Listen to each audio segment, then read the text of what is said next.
premiers de cordée. C'était dans un état appelé Macronie. Les premiers de cordée en étaient les génies, les forces vives, les guides irremplaçables, à la vie du pays, seuls indispensables. Méritant largement tout l'argent qu'ils gagnaient, pensant que la richesse, c'est eux qui la créaient. Bien au chaud dans leur bulle entre gens honorables, ils n'avaient pour les autres qu'ignorance confortable. Chauffeurs d'autobus, Infirmiers et caissières, agents de propreté, postiers et boulangères, ouvriers, ouvrières, agents électriciens, fondus dans le décor, tous ces gens n'étaient rien. Ils s'habillèrent de jaune.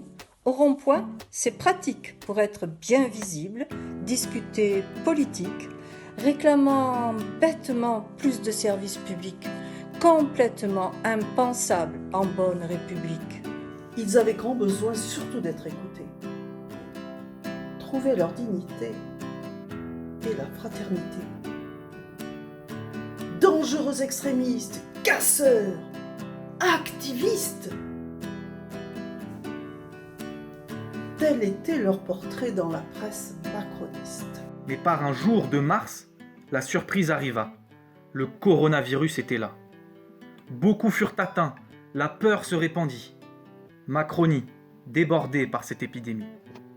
Même les plus puissants pouvaient être touchés, l'économie souffrir, les marchés s'affoler. Il se passa alors un phénomène bizarre, la corde changea de sens, vraiment pas par hasard. Une sorte de tête à queue, un beau changement de pied. Les derniers de cordée furent alors les premiers. On vit que c'étaient eux les vrais indispensables. Grâce à eux, le pays restait encore vivable. chauffeurs d'autobus, Infirmiers et caissières, agents de propreté, postiers et boulangères, ouvriers, ouvrières, agents électriciens, fondus dans le décor, tous ces gens n'étaient rien. La parole macronienne s'y adapta très bien.